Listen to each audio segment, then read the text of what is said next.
Warning: the following video contains explicit language which may be offensive to some viewers or inappropriate for children. The content within this video is intended for mature audiences only.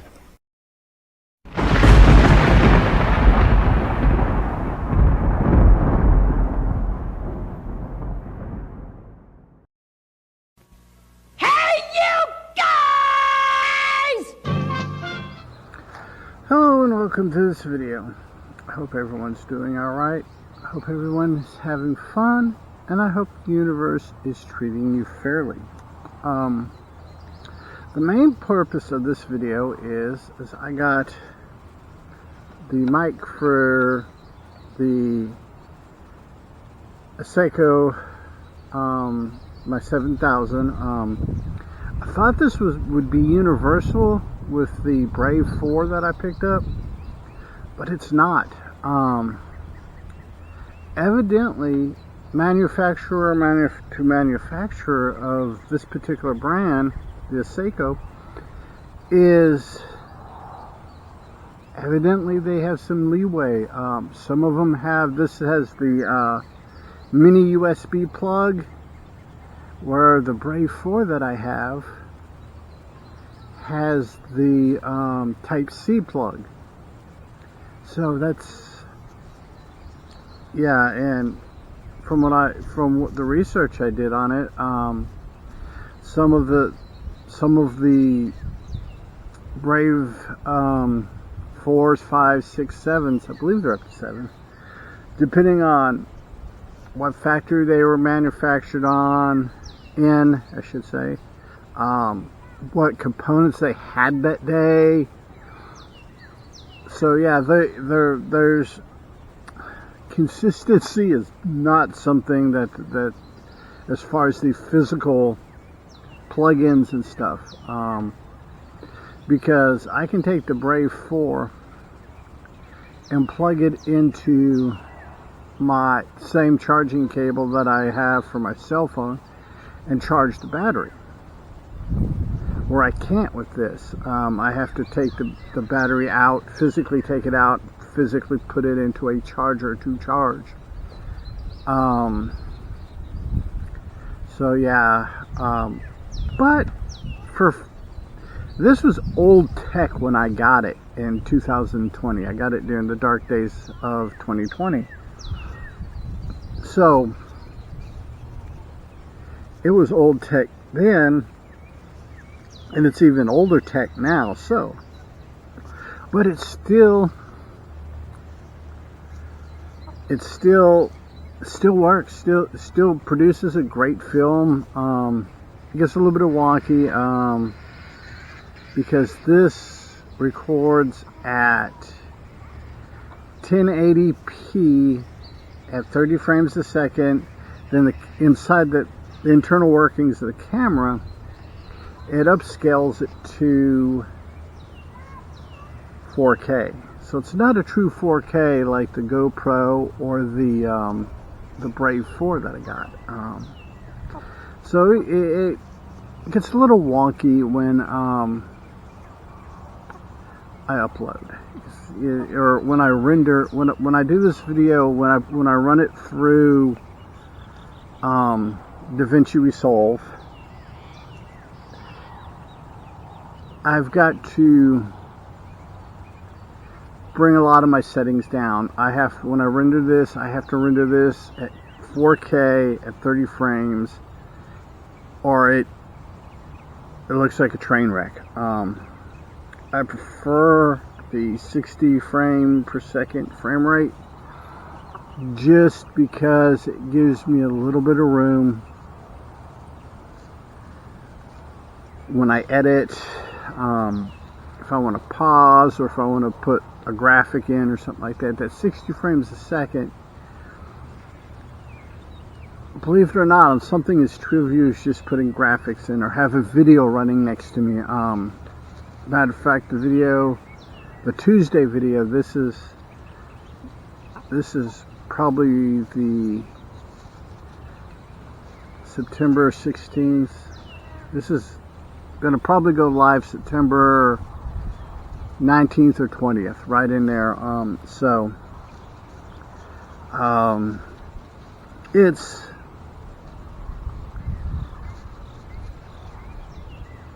like I said, it's just kind of, it's old tech.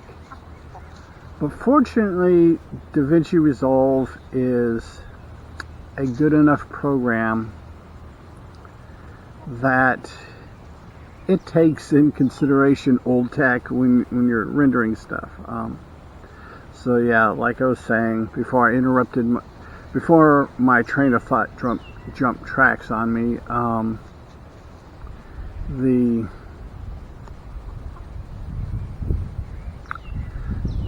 putting a video, especially if I'm doing a video like the one I did on the 16th, my kind of upcoming plans and random stuff, which had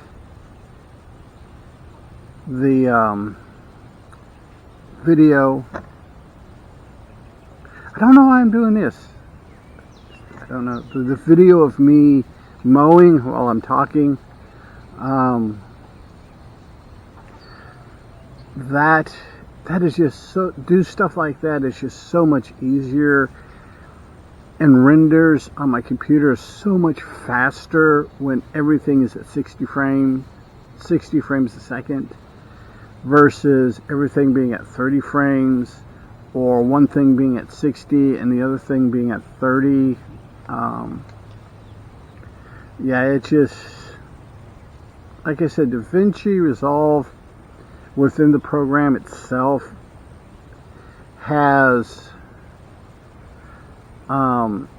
protocols and codecs within the program that help it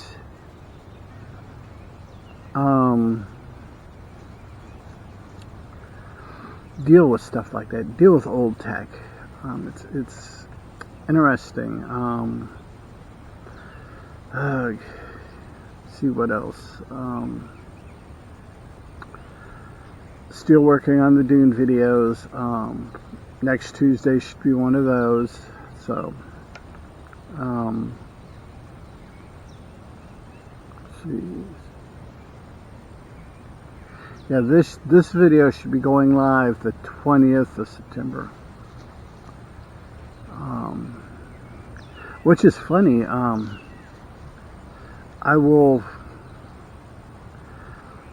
By the time this airs, I will be back doing weekly videos. That I'll only be a week or two, maybe 3 ahead. My goal, though, is to stay enough ahead so when we hit Thanksgiving holidays, Christmas holidays, New Year's, I don't have to worry about trying to do videos. I have that problem every year that I've been doing these videos.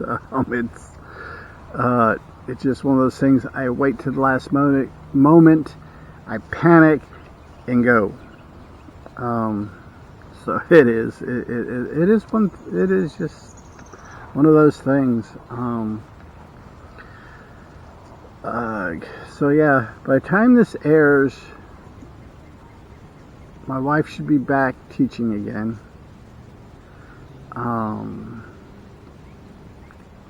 So it'd be easier for me to knock out videos because the walls in the house are thin, and if I'm talking just even at this volume and she's trying to RP, roleplay, do digital online role playing, the sound, just because of where I have my computer set up in my room, in my man cave, and where she has it set up in her room, in her office / game room, it bleeds through. So, like tonight, she's gaming. She's streaming on Twitch. Or I should say, at the time of recording, when I'm making this video, she's streaming on Twitch. So yeah, there's that. And that is real noise sensitive because when you get people watching, and Twitch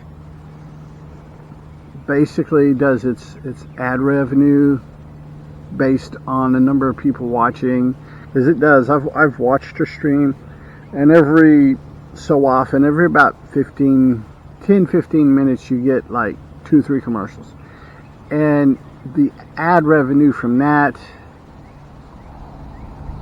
is based on the number of people watching.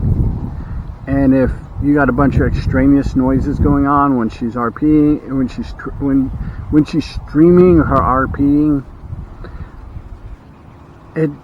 people don't want to watch. I mean, do you want to watch a TV show with extraneous noises coming out of your TV that have nothing to do with the TV show? You know, it's kind of that way. So that's one of the reasons why when I decided to knock out the videos to get through the summer. So if we go on vacation, I decided to go on, a whole bunch of hiking, stuff during the week or what have you. I don't have to worry about knocking out a video.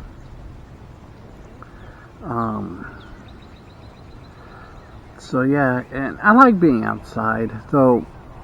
And even though we're in the country, I have neighbors off this way.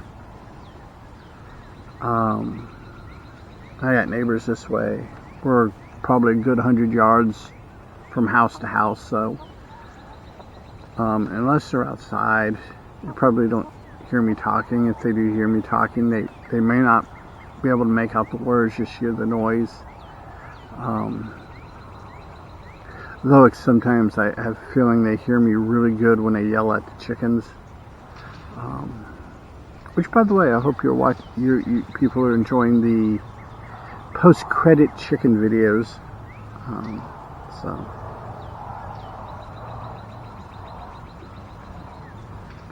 Trying to think of something else. Like I said, this is just kind of a bonus video.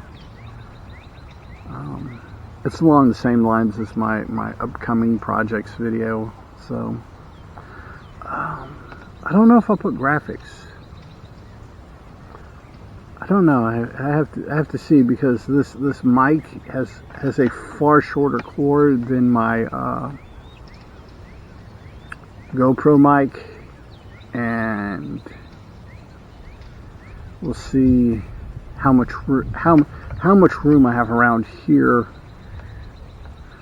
to put graphics or something in.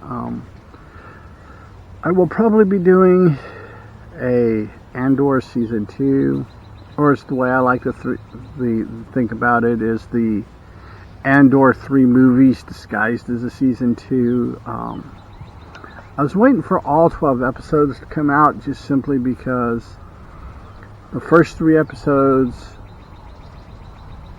take place, then there's a year jump to the next 3 episodes, and each episode is 30 minutes, 45 minutes. So yeah, it's basically 3 hour-and-a-half movies disguised as a TV season.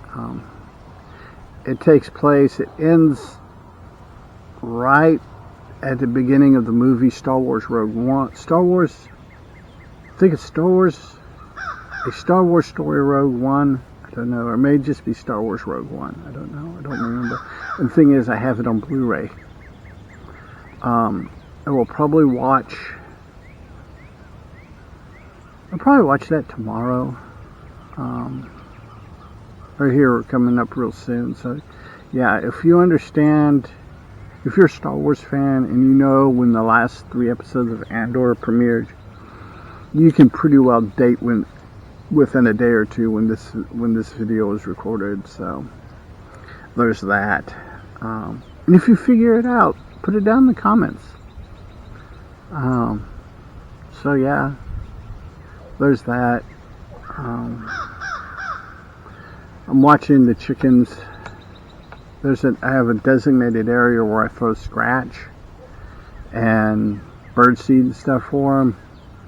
The only thing is the rabbits and the crows and the squirrels and stuff all come to it too. So sometimes in the evening, it's behind the camera, by the way, you get the chickens fighting the other animals and the other animals fighting the chickens, and it's quite amusing. The only problem is when I've tried to. Ooh, Blue Jay just went after one of the chickens. That was interesting. So yeah. Been watching Daredevil. The original, I think it started out on CW, then went to Netflix. Daredevil. The Daredevil Season 1, or Daredevil Born Again Season 1, which is kind of a continuation reboot of the original show, except it's done by Disney. So it's, from the stuff I've read on the Born Again, is that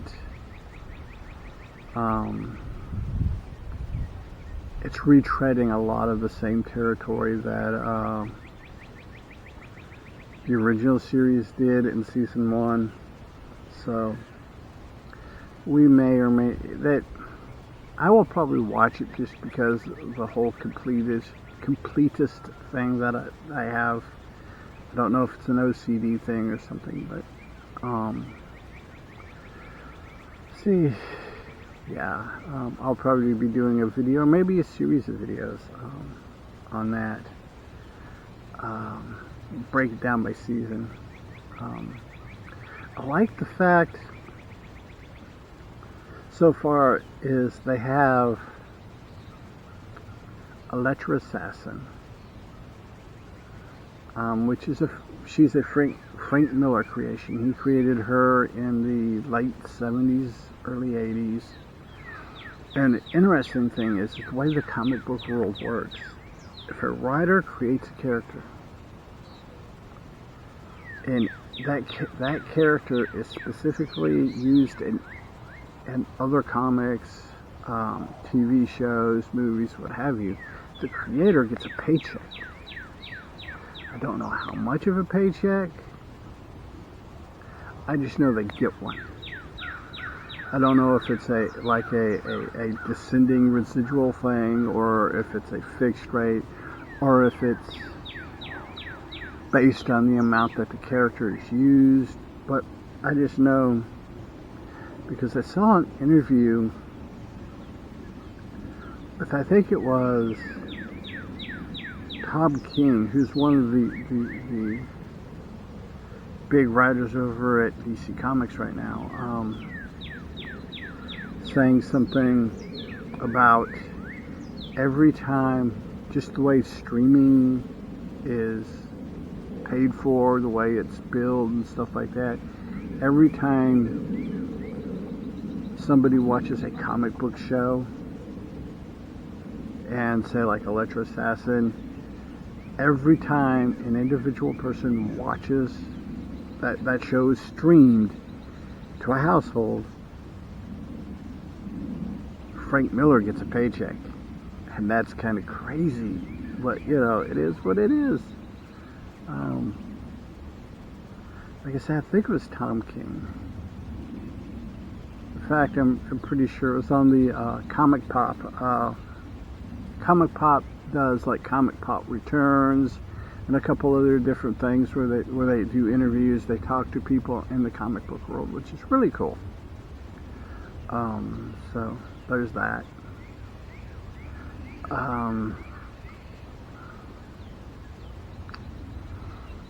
Yeah, that's about it. Go ahead and bring this to a close. I'm not sure how long it is. It's either maybe longer or shorter, or it may not go up at all. It depends how well I like the sound quality. So, until next time, people, remember to be a good human, be good to other humans. Peace.